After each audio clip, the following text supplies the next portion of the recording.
On the wedding day, my boyfriend unexpectedly regretted the marriage for his childhood sweetheart. I clutched his sleeve in humble entreaty, but he flung it away harshly. When can't a marriage be held? She has been in a car accident with her life hanging in the balance. Could you refrain from being so affected? The wedding is postponed. We will proceed whenever I return. With these two cold statements, he stormed out the door without once looking back. The bridesmaids asked me with concern, "Ivy, is the wedding still on? Should we notify the guests of the postponement?" I gripped my wedding dress tightly, yet my gaze became resolute. Why not proceed? Isn't his twin brother backstage? Dress him in the groom's attire, and the wedding will continue as scheduled. After only 1 month of dating, I defied my family's opposition and resolutely entered into marriage with Eric. "Ivy, you look truly beautiful today." Eric's hand gently caressed my face as I leaned happily into his embrace. However, I was unaware that this happiness would soon be shattered by a phone call. "Ivy, I'm taking this call." Since it was an unknown number, he put it on speaker. Assuming it was a sales call, we were surprised when a woman's faint cry for help came through. "Eric, I've been in a car accident and might be dying. Before I die, I just want to hear your voice one more time." I immediately recognized the woman's voice. It was Eric's childhood sweetheart, Luna. Eric's heart skipped a beat, and mine plummeted even further. A few years ago, Luna broke up with Eric and married abroad. Having been Eric's sidekick for so many years, I thought I finally had a chance to pursue him, but he continued to string me along without any clear commitment. It was only a month ago, upon hearing of Luna's pregnancy, that Eric finally gave up and coldly accepted my advances. Yet, I was not saddened by his perfunctory attitude. Instead, I cherished it as a treasure. Even though we had just started dating, I immediately told my parents I wanted to marry him. My parents immediately objected. "You've only been together for a month, what's the rush? Do you really know him?" But what they didn't know was that I had liked him for 10 years. From age 15 to 25 now. At the high school awards ceremony, his speech made my heart flutter. Even knowing he and Luna were childhood sweethearts with an ambiguous relationship, I unhesitatingly became his sidekick, hoping only that he would notice me. This was also why I was eager to marry, as if without marriage, he could leave me at any moment. I thought today my dream would finally come true, but this phone call completely shattered it. Ignoring my presence beside him, Eric shouted desperately into the phone, "Luna. Have you returned to the country? Where are you? Is your injury serious? Tell me quickly. I'm coming to save you." Luna, however, only apologized repeatedly, "I'm sorry. Eric, I'm sorry, I shouldn't have abandoned you back then, I had my own difficulties. Actually, my marriage to that foreigner was fake, I did it just to get a green card. My pregnancy was unavoidable, the foreigner forced me. I'm sorry. It's been so long, and I've never been able to let you go. They said you were in a relationship, so I didn't dare disturb you, fearing it would affect you both. But a few days ago, when I heard you were getting married, I couldn't hold back anymore. I bought a ticket back home, just wanting to catch a distant glimpse of you outside the wedding, that would have been enough. But as soon as I arrived at your wedding venue, I got into a car accident. Now I feel like my blood is draining away. Perhaps this is karma. Eric, I love you." After saying this, the call abruptly ended. "Luna. Luna." Eric cried out her name in anguish, tears streaming down his face. I had never seen him shed such tears for me. "She's nearby. I have to save her, I have to save her." He even disregarded my wedding and was about to rush out. I quickly grabbed him. "Eric. What about our wedding?" He roared impatiently, "When can't a marriage be held? She's in a car accident with her life uncertain, can you stop being so pretentious?" I never expected him to say that, and aggrieved tears burst forth. "But the guests are all here. You know my family is in business, the guests are all bosses, elderly ones who specially flew in to bless us. Do you want me to go out and tell them the wedding is cancelled, please go home?" Yet he harshly flung me away. I fell to the ground, but he sneered. Just tell them the wedding is postponed. What's the big deal if those old folks wait a bit? We'll hold it whenever I return. With these cold words, he left without looking back. Left alone, I frantically called and messaged him. I was wrong, please come back, okay? Come back in half an hour, okay? When will you return? I'll wait for you. However, in response to my humble pleas, he simply replied get lost and then blocked me. I could no longer hold back and covered my face in sobs. The bridesmaids heard the commotion and rushed over, wiping my tears while asking, is the wedding still happening? It has to. There are so many bosses outside who've been waiting for half a day. Suddenly telling them it's off would offend many people. But the groom is gone, what can we do? Is Ivy supposed to host the wedding alone? She'd become the laughingstock of the city. If there's no other way, let's postpone it. The bridesmaids chimed in one after another, full of concern for the wedding. Yet I only felt chilled to the bone. Eric, your concern for the wedding doesn't even match that of my bridesmaids. Your concern for me falls far short of theirs. I gripped my hem tightly, my gaze firm. No need to postpone, the wedding will proceed as usual. Upon hearing this, the bridesmaids thought I had gone mad from grief. Ivy, are you serious? How can you hold it alone? Are you really going on stage by yourself? Seeing their pitying looks, I smiled. Who said I'm alone? Isn't Eric's twin brother backstage? Bring him over. They were all shocked. Eric has a twin brother? When did this happen? We had no idea. I explained, they were born as twin brothers, but the older one had congenital heart disease. Eric's parents couldn't afford it and had no choice but to abandon him at the orphanage door. Later, when their conditions improved, they regretted abandoning that child every moment, and he became a lingering regret for Eric's parents. Since I loved Eric so much, I naturally treated his parents as my own. Seeing them live in regret every day, I couldn't bear it, so I used my family's connections to investigate his whereabouts. Just 3 days ago, I finally found him and invited him to our wedding, originally intending to surprise Eric and his parents on this joyous day. But on this happy occasion, Eric abandoned me for another woman. As I was speaking, the door suddenly opened.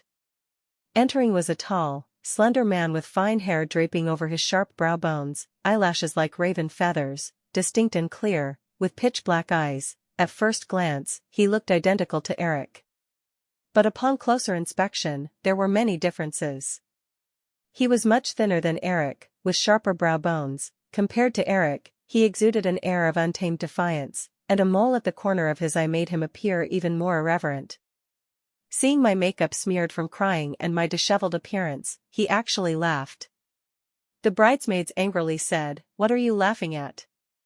"Sorry, it's just, are you sure you want to go on stage like this?" Only then did they notice my ruined makeup and hurried out to contact the makeup artist. He, however, showed no awkwardness of a stranger and sat down directly beside me. "Where's the groom? Where did my younger brother go?" I didn't answer directly but placed a suit on his lap. "He's dead." While examining the suit, he casually asked, "Dead? How did he die?" As if venting anger, I gritted my teeth, "Hit by a car and killed." "Really?" "Hey, it seems someone outside was hit by a car, but it was a woman, and not seriously, no blood even." My hand unconsciously tightened on the wedding dress. "The woman he mentioned who was hit wasn't that Luna? I thought her injury was severe." "But there wasn't even blood. From the way she called Eric earlier, anyone unaware would think she was on the verge of death." Thinking of this made my heart ache even more. Clearly Luna wasn't seriously hurt, yet Eric still hadn't returned. At that moment, the bridesmaids brought in the makeup artist for an emergency touch-up. The artist was startled by my appearance. How did the bride's makeup get ruined from crying? "This was done early this morning." "Did you argue with the groom?" I calmly said, "The groom is dead." The artist dropped the brush in fright. "Dead?" The bridesmaids then spoke. "Not dead, he ran off with another woman." The artist cursed angrily, "Might as well be dead. The guests outside are urging, and now he's run off, how is the bride supposed to face this?" I smiled. It's fine, if he can run off with another woman, I can marry another man too. I looked at Eric's twin brother. Only then did he realize, what do you mean? I fondled the suit in his arms. You look most like Eric, I'm changing grooms, and you're the most suitable. He quickly returned the suit. You'd better find someone else, I'm not interested in my brother's wife. As he was about to stand and leave, I pulled him back. If you're not interested in your brother's wife, surely you're interested in money? I'm an only child, my dad is a business owner, my mom a celebrity, and those bosses outside have all collaborated with my family. Just for the wedding setup, my parents spent $3 million, with each banquet table no less than $20,000. My family prepared a dowry for me, 3 commercial properties, 1 estate, 1 villa, over $1 million in cash, and 100 taels of gold. Just the gift money from outside could amount to over $1 million. Moreover, Eric and I were only together for a month, without cohabiting, no de facto marriage, no property entanglements, so I'm not really your sister-in-law. Now, are you still not interested in me? Clearly, he wavered upon hearing the first sentence. He took back the suit and carefully put it on. Wife, why didn't you mention these conditions earlier? His quick change of attitude left the bridesmaids dumbfounded. Ivy. He's clearly changing his tune for your money. Exactly. Look at his thug-like appearance, marrying him is worse than marrying Eric. At least Eric is highly educated with a good job. I glanced at him, expecting him to be angry at these words, but he appeared indifferent, merely adjusting his collar and hair. Hey! We're saying all this about you, and you don't refute it? He smiled. Refute what? You're my wife's best friends, so aren't you my little mothers-in-law? Who argues with their mothers-in-law right now? Even if I refute you, it should wait until after the wedding, right? Saying this, he pulled out several red envelopes from his pocket. Come on, you've worked hard this time, take whatever. Everyone was stunned. Eric's brother, who looked like a thug, was surprisingly adept at handling matters. In contrast to Eric, who appeared proper but showed no care for the wedding, relying entirely on them to bustle about. They fell silent, merely quietly accepting the red envelopes. I stopped him. You don't earn easily, let me give them the red envelopes. But he suddenly leaned into my ear. It's fine, you'll support me, right? My face flushed red instantly, even my ears tinted. No one had ever been this intimate with me. Seeing my reaction, he laughed more. I don't know how my brother treated you, did he make you live like a widow every day? I recalled all my intimate moments with Eric.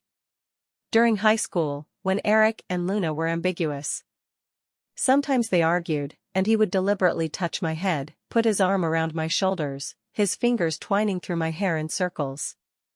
At that time, I only immersed myself in his sweetness, completely unaware that he did so just to make Luna jealous. Later, in university, they finally got together, and I gave up pursuing him, but he and Luna often broke up. Each time, he would call me to accompany him for meals or to the library, and post ambiguous Facebook updates, deliberately showing my hand. But I was ultimately just a pawn in their romance. Soon Luna would get jealous, seek him out, and they would reconcile. Later, when Luna married and got pregnant, this farce finally ended, and he got together with me. However, during our month of dating, I truly lived no differently from a widow. He always refused to meet using overtime as an excuse. Even if I went downstairs from his work to invite him to dinner, he would eat and run, saying he had to work overtime. But clearly, his job was arranged by my parents through me. I knew best whether he had that much work.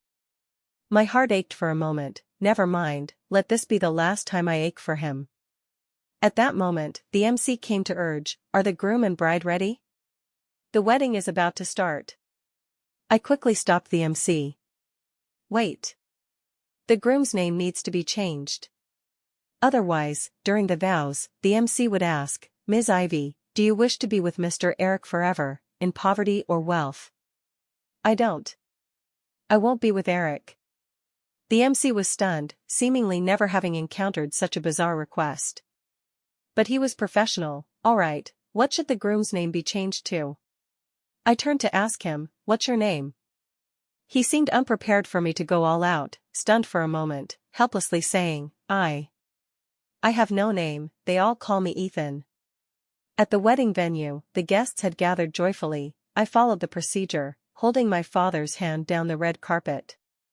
After I took the stage, Ethan came up from the other side. At that moment, everyone's gaze was still focused on the bride, lavishly praising how beautiful I looked today. It wasn't until I stepped forward and my father handed me to him that people began noticing him. Oh, what a perfect match, talented man and beautiful woman.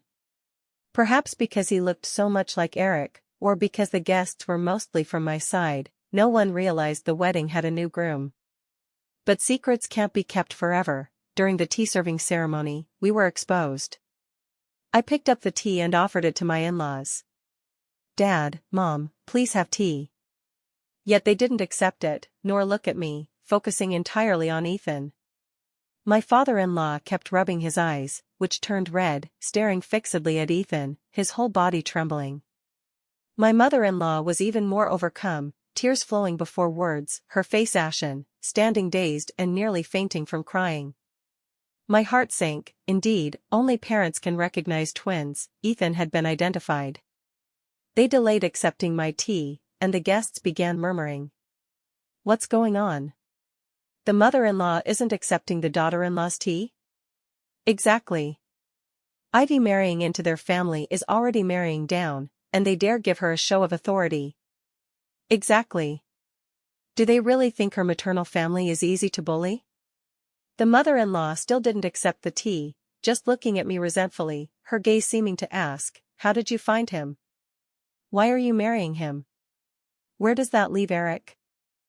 The audience below pitied me, but only I knew the in-laws weren't giving me a show of authority. On the contrary, I feared they would shout the truth publicly. You're not Eric. Are you the child we abandoned? How can you marry her? She's your brother's girlfriend. After all, which parents could accept their daughter-in-law marrying another son? If the people below learned the truth, our family would lose face, and my parents' company would be affected. However, while I was nervous with sweaty palms, Ethan suddenly released my hand and offered them the tea.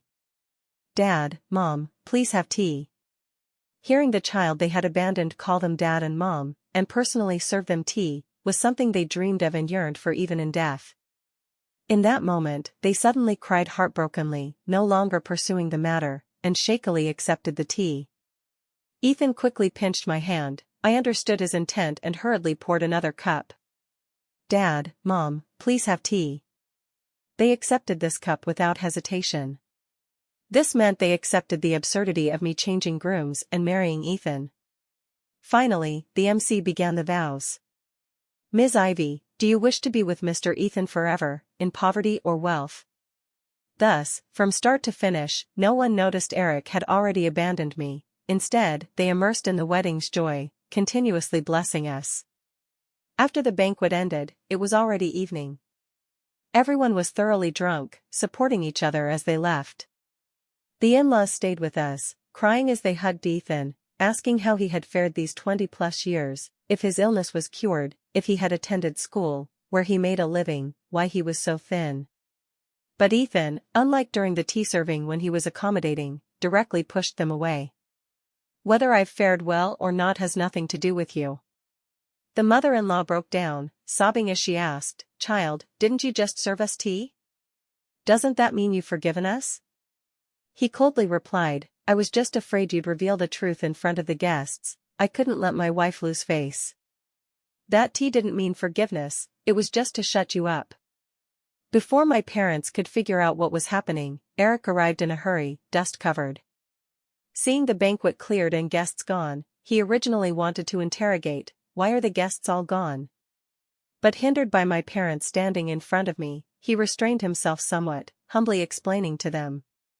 Dad, Mom, my old classmate had a car accident here, I had to leave Ivy to save her first. Now I'm back, and the wedding can proceed. He added, but where have the guests gone? Didn't they wait for me? Sigh, after all, they're bosses, it's normal if they don't want to give me face. Fortunately, both parents are here, let's quickly hold the wedding right here. He thought my parents would indulge him as before. But they didn't follow his lead, instead asking in shock, "What exactly is going on?" My in-laws also approached, eager to know what had happened, why the wedding suddenly had a new groom, and one who was the other son they had long searched for. But Eric hadn't grasped their intent yet, still urging me to hold the wedding. Finally, I couldn't hold back and sarcastically said, "Weren't you regretting the marriage for your ex-girlfriend this morning? Why are you now urging me to hurry with the wedding?" His face changed instantly. He never expected me to expose him in front of both parents. Ignoring my parents' presence, he roared at me directly, "Ivy, can't you be a bit kinder? I did go to save my ex-girlfriend this morning, so what? She had a car accident nearby, shouldn't I save her?" At that moment, my parents finally reacted, pointing at his nose and cursing, "Eric, today is your wedding day. Yet you left my daughter to rush and save your ex-girlfriend? What does her accident have to do with you? Are you a police officer or a doctor? Do you need to save her? You know this is the city center, right? Let alone a person in an accident, even if a dog was hit, traffic police would arrive immediately. Does it fall to you to save her? Moreover, even if you wanted to visit her out of humanitarianism, couldn't you wait until after the wedding and toasts? Can't you prioritize? Are you heartless enough to leave your fiancée alone here, waiting for others to gossip about her?" My parents' words left him speechless, his face flushing red, mottled with blue and purple. And I had to add, how could he not prioritize? He prioritizes best, in his eyes, Luna is most important, what am I? Hearing this, Eric gnashed his teeth, "Ivy, can you stop saying that? Haven't I returned? Do you still want to hold the wedding or not?" At that moment, his phone suddenly rang. He quickly hung up guiltily, needless to say, it must be Luna. Heh.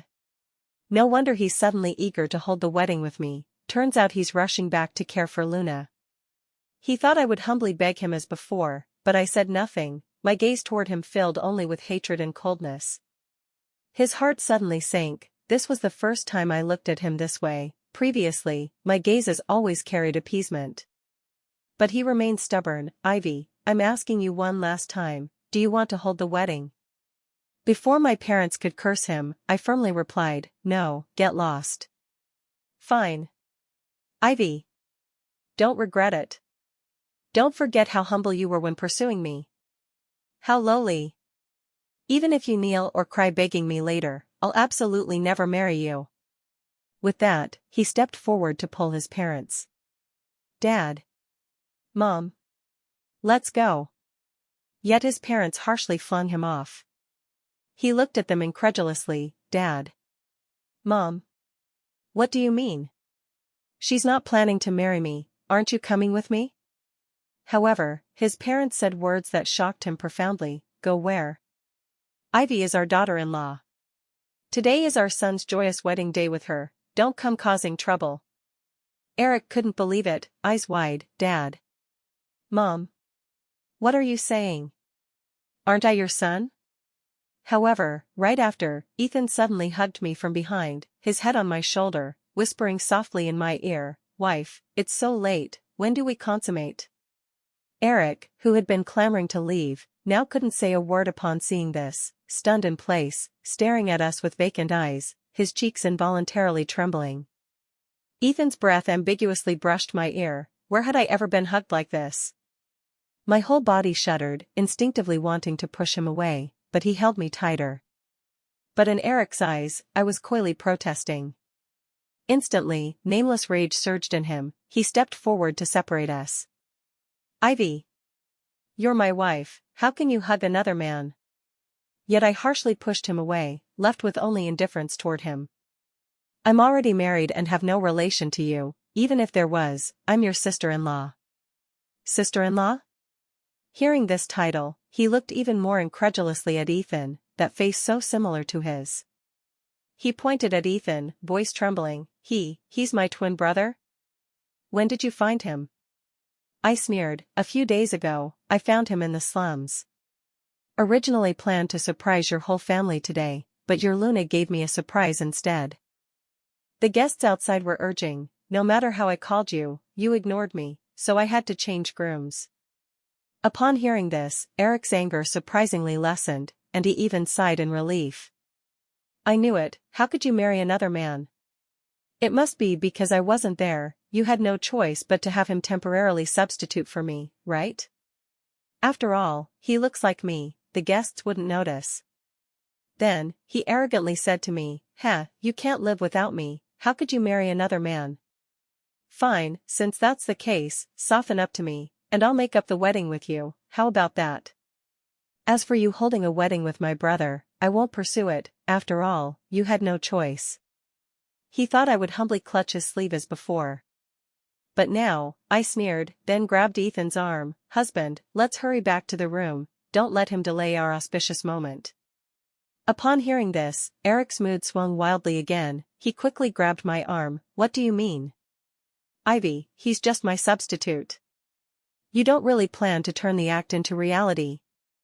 Ethan didn't have such a good temper, seeing Eric grab my hand, he got angry and punched him, what act turning real? My wife and I are real from the start. Eric painfully clutched his face, shouting at him, you're just my substitute. If I hadn't had a sudden matter today, I'd be the one beside her. What are you? I didn't respond to him but directly picked up the remote and played today's wedding video on the big screen. On the screen, I entered happily in my wedding dress, my father handed me to Ethan, and we smiled at each other, like a pair of deeply in love couple. Seeing this, Eric's heart suddenly felt wrenched.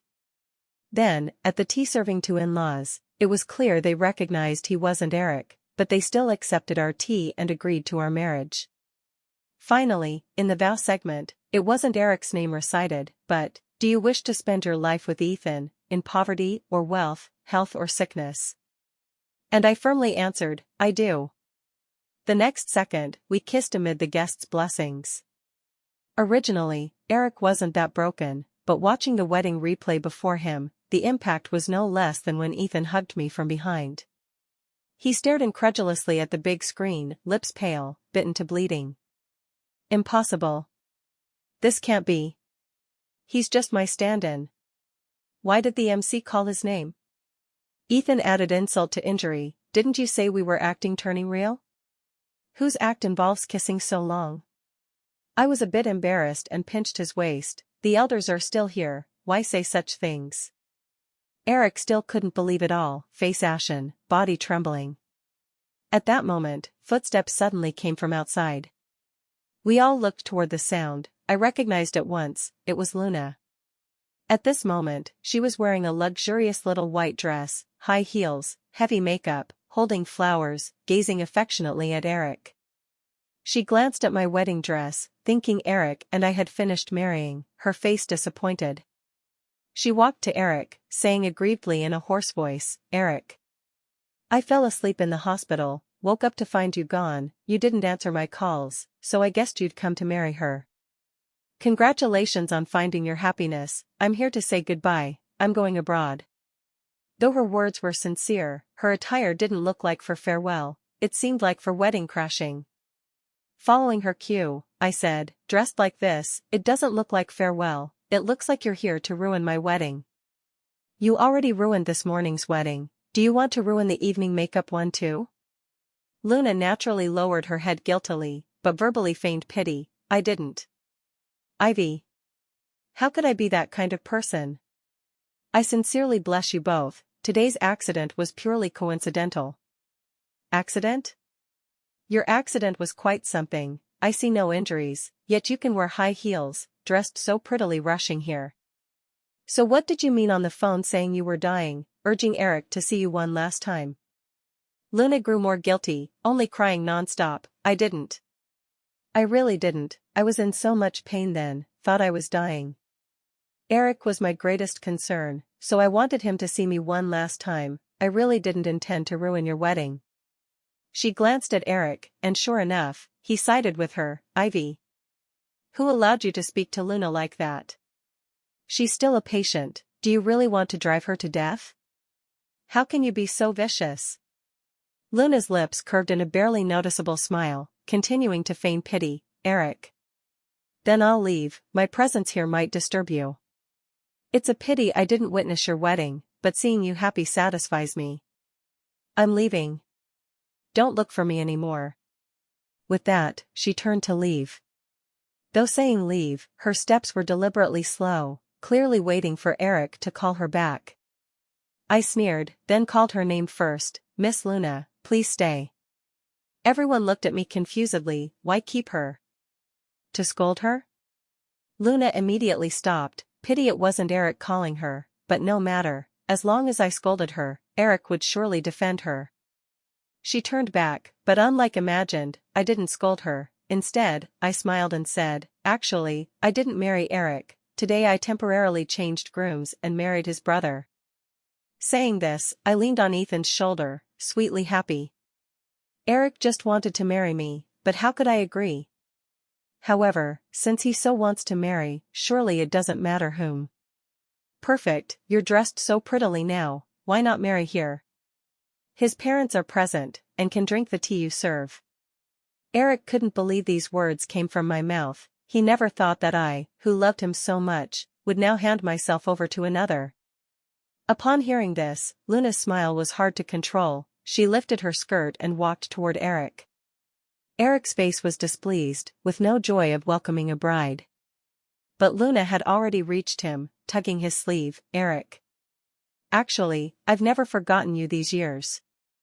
Then, she looked at my in-laws. "Dad, Mom, in the future, I'll be filial and respectful to you." However, my in-laws glared at her. "No need. Didn't you say the same to your in-laws in your first marriage? Didn't you still divorce?" Everyone knew about Luna abandoning Eric to marry a foreigner back then. Luna immediately cried rivers, looking pear blossom in rain at Eric.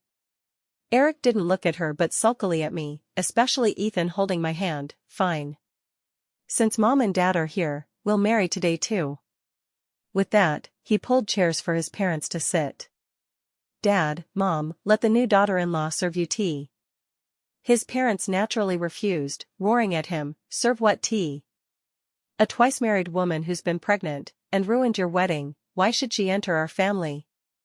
Then, they took my and Ethan's hands. "This is our daughter-in-law. We're the family. If you're obstinate and insist on marrying her, consider us not your parents." Yet Luna still offered the tea.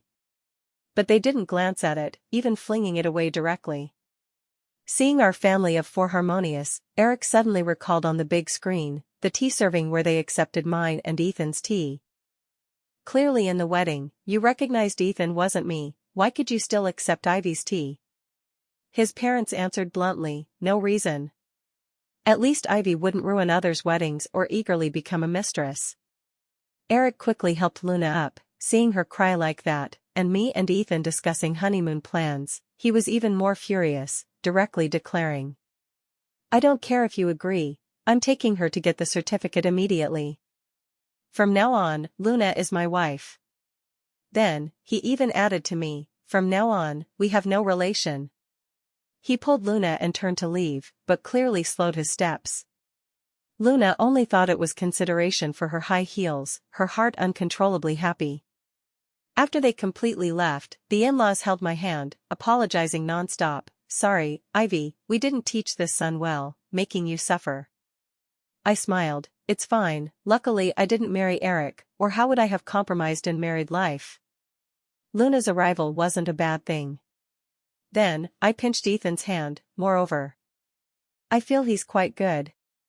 My parents approached Ethan with instructions. "You have no house or car, why not stay at our home first, we'll buy for you later."